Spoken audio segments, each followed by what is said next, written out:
I'm Jennifer Bangser, and I'm the Director of Community Partnerships here at the Westport Library. And this is my colleague, Ellen Jampool, our business librarian. Hi, Ellen. Hi, Jennifer.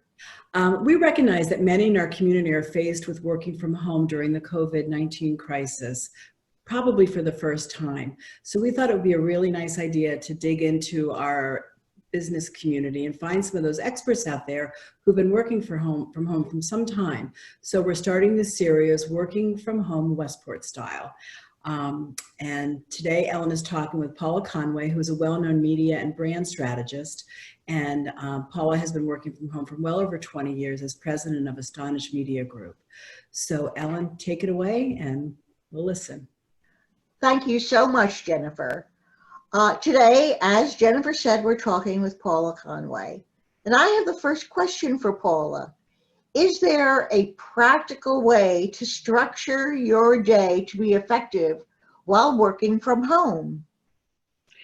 Yeah, well, hi, Ellen. Hi, Jennifer. Thanks for having me. I think the theme, for our discussion today is going to be process, or a more pedestrian way of putting it would be routine. The first thing to do is to keep a schedule and to understand what that schedule means to you personally. You're going to be most effective when it really works for you. So for example, if you are a morning person, your day might start at 7 o'clock. And I know many people who are starting in that 6 and 7 o'clock hour, but they wrap up earlier. They might wrap up at 2:30, 3 o'clock, or 4 o'clock, And I'm giving you these broad ranges because the truth is that how we work really is personal to us. And because we get to work from home, in many cases, we actually have these options that we did not have before. And the same would apply if you're an evening person. There's absolutely no sin in having a larger break in the middle of the day, but coming back after dinner, to get some work done between, 7 and 10 o'clock or 7 and 9 o'clock, whatever works for you. And I would say that the next most important thing is to have a very comfortable space within which to work. And that's going to be different for everyone. I work with many people who have their kitchen counter as their space. That's fine. That might be the best place for you. That may be where you get the most energy. Many people will situate in front of a picture window in their home. It doesn't matter if it's in the middle of the living room. It has to be something that makes your day more productive and is really comfortable for you. Very good advice, Paula. How do you handle distractions? So the interesting thing about, I think, distractions is that we've always had distractions, whether we were in an office setting or not. They're just different. So we're dealing with new variables now. It could be kids in the background. It could be animals, walking across our space. I have cats, and I'll be in a business meeting, and a cat will jump off onto the back of my chair, which isn't new for me because I've been working from home, but it is going to be new for a lot of people. But it's alleviating those distractions. And so some of the really common pedestrian things that we can all do is, don't take personal calls or scan social media during your working hours. Whatever you set within that time frame that is your work time, make sure that you're focused on that. Because once we start taking personal calls, or especially with social media, which can be so tricky, you start to go down this rabbit hole, and before you know it, an hour has gone by. It's even tricky for someone like me because social media is a big part of what I do as a media strategist. So I have to be careful that I'm looking for research purposes and work purposes, and not to see what my friends are doing or how people reacted to something I posted on Instagram. So that takes a little bit of discipline. But make that part of your work mantra, that you're going to take those things off the table. Another really obvious one is don't get up when the mail arrives, or when a package is arriving at your door. We get UPS packages, FedEx packages. When you think about it, when you were working in your office, did you ever see those things until later in the day? No, you didn't. So, just because you see it out the window, or you can hear it in the background that the mailman just came or UPS just arrived, let it stay there. It's not going anywhere. And you can check that at the end of the day. And I would say the other thing that helps me is list making. So I found a really helpful book many, many years ago called Blissful Living. And it was just recommended by a friend of mine. And as silly as this sounds, it's all about how to make great lists. So I learned how to make great lists.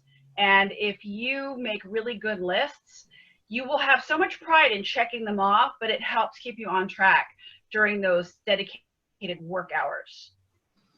That's very good advice, Paula.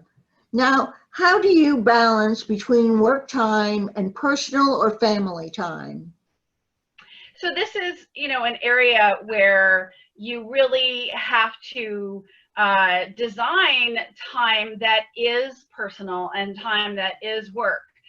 And in talking about this routine and the schedule that we've been discussing here, you want to have set times for things. So when you were in your work setting, your lunch may have fallen anywhere between 11:30 and 1:30 or 2, even if you were a late, a lunch person, but you definitely took that time. We all do it in different ways, but we have to do it just like we normally would. So for me, it's somewhere between 12 and 1. I do not take my phone with me. I have a set time, and you should use that time as a break. So, as the day goes on, we start to mentally deteriorate, and we need that nourishment. We need to actually bring those nutrients back. And you might want to watch the news during that time, or you might want to get 20 minutes of a show. What's more fun than now, whatever your binge watching was, you don't have to wait till the weekend. Take 20 minutes, of your lunch break to do that, but have that as time that is set aside just for you. The same would be for running errands. Just because we are in a social isolation situation, we still maybe have to pick up medications for our family members and ourselves, for our pets. There are a variety of different things that you might have to go out for. So build that into this routine or this structure that I'm talking about, but it's going to be between this time, and this time. And I think the other thing is, exercise. There isn't really one professional that will not tell you how important exercise is in your day. And you can decide when that is. So for me, I do 20 minutes on my Peloton, and I do it in the middle of the day, which I would never be able to do, in a work setting, but I can do that here. And that helps just revitalize and recharge my body to get through the rest of the day. Those are very good words. Now, there have been a lot of articles that talk about the psychological effect of working from home. How do you stay focused, committed, vibrant, and happy while you are working at home? So, the committed and the focused and the happy and the vibrant is all part of how we design our time. And, what we build, again, it's what we build in. And I think what's wonderful about it is that, we really have control over that. So you go back to this structure and this routine, that we're talking about thematically here. You have the work time versus the me time. And in that me time, you can build in the activities that motivate you, whether that's exercise or taking tutorials and classes online. There has never been a richer time for us with media. We have never, ever been a more captive audience in media than we are now. And by media, I mean taking online classes, doing tutorials, doing master classes. And they're all available there at your fingertips. And all of these are types of things that will help keep you focused and relaxed, and enjoying the time that you have, working from home. And then, for somebody like me, I have a meditation app. I actually just call it a calming app called Calm, because that's the name of the app. But it calms me. These could be stories that I'm listening to. It could be a 5-minute meditation in the middle of the day. And it could be some breathing exercises, which will also help you. So there are many, many resources for that. Thank you. And I would also like to say that the library offers lynda.com for all patrons in Westport. Lynda.com offers a wide variety of professional development courses that you can access during this time at home.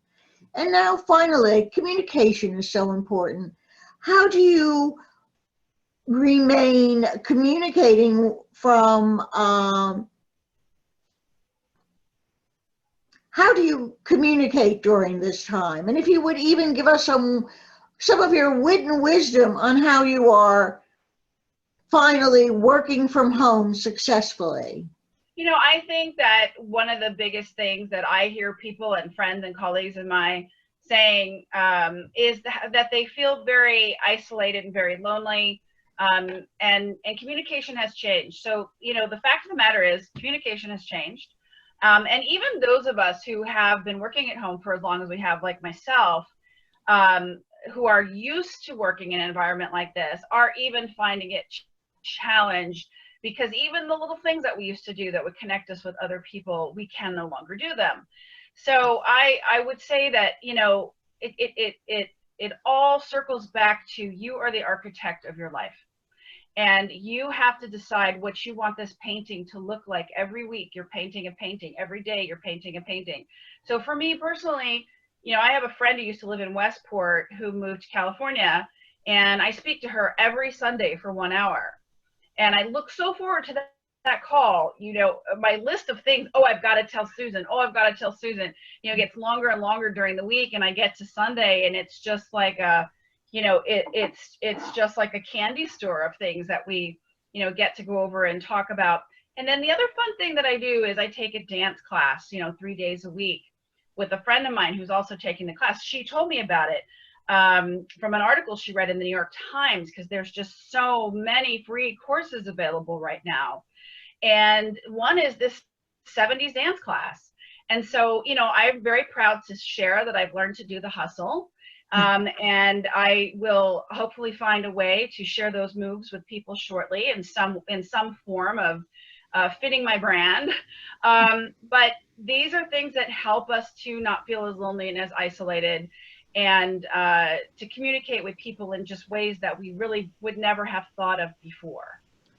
Okay, thank you so much, Paula. We really enjoyed talking with you today. Jennifer? And thank you. Yes, thank you so much, Paula. I really enjoy your optimism, and you really, I think, added a real bright spot to what might otherwise be a difficult transition for people. And this interview will live on our website, westportlibrary.org, which you will find an icon for videos and podcasts down at the bottom of the website page. And that's where our YouTube channel is, which you can subscribe to. So please enjoy and watch for more interviews from this series, Working from Home, Westport Style. Ellen? Thank you, Jennifer. And thank you again, Paula. We hope to see all of you out there again for our next episode of Westport Working from Home, Westport Style. In the meantime, if anyone watching has some work from home strategies that they would like to share, please send them to me at ejampol@westportlibrary.org. Thank you again, and I hope to see you again on another Westport Working from Home series.